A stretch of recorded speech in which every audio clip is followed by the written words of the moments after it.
আসসালামু আলাইকুম গাইস, সবাই কেমন আছেন? আশা করি সবাই অনেক অনেক ভালো আছেন। তো আমিও অনেক ভালো আছি। আগের দিন থেকে তুলনায় আজকে আমি অনেক ভালো আছি। তো আজকে ভালো থাকবোই না, আজকে আমার একটা স্বপ্ন পূরণ হতে যাইতেছে।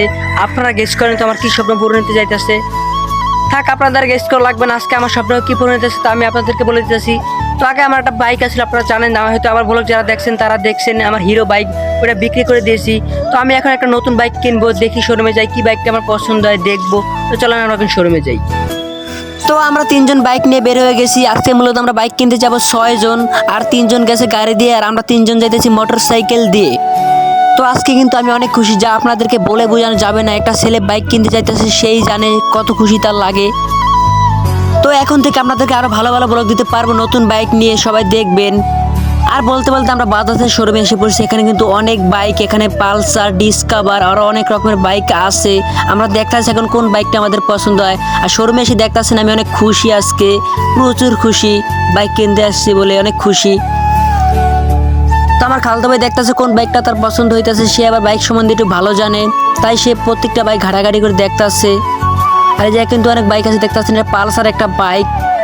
আর এই জায়গায় দেখেন এটা কি সুন্দর পালসারের বাইক আছে। এই বাইকটা আমার কাছে অনেক ভালো লাগে। তো এই বাইকটা কেনার সামর্থ্য আমার নাই। একদিন আপনাদের ভালোবাসা পাবো, যেদিন বড় একজন ইউটিউবার হতে পারবো, ওদিন আল্লাহর রহমতে একটা বাইক কিনতে পারবো। তো আপনারা দ্রুত আমাকে সাপোর্ট করেন যাতে আমি ভালো একটা বাইক কিনতে পারি।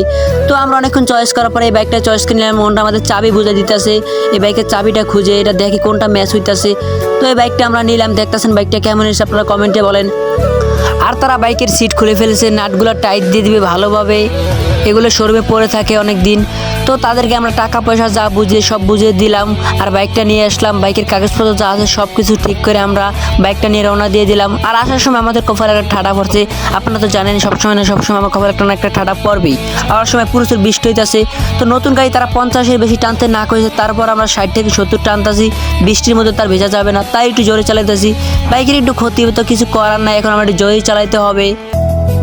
তো বিকালের দিকে আমরা আসলাম, বাইকটা তেল ভরতে হবে। সকালে আমরা তেল ভরছি শুধু 2 লিটার। আস্তে আস্তে তেল সব শেষ হয়ে গেছে, আর তারা শুধু আমাদেরকে 1 লিটার তেল দিছে। আর তারা কিন্তু আমাদেরকে বাইকের সাথে কিছুই দেয় নাই, মাত্র 1/2 লিটার তেল দিছে। আর আমরা বলছি 2 লিটার।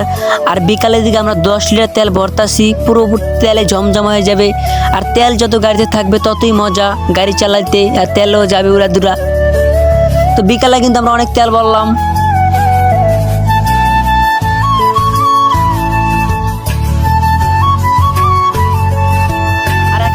তেমন আগের মতো ব্লগ দিতে পারতাছি না, কারণ সামনে আমার পরীক্ষা, পড়াশোনা নিয়ে ব্যস্ত আছি। সামনের দিকে রেগুলার ব্লগ দেওয়ার চেষ্টা করবো সবাইকে। তো আজকে আমার ব্লগটা এই পর্যন্তই। ব্লগটা কেমন হয়েছে তা আমি জানি না। যদি ব্লগটা ভালো লাগে তাহলে ফটাফট চ্যানেলটাকে সাবস্ক্রাইব করে দেন। আর বাইকের নতুন নতুন ভিডিও সামনের দিকে আসতেছে, কেউ মিস করবেন না, সবাই দেখবেন। আর দ্রুত আমার চ্যানেলটাকে সাবস্ক্রাইব করে দেন। সবাই ভালো থাকবেন, আল্লাহ হাফেজ।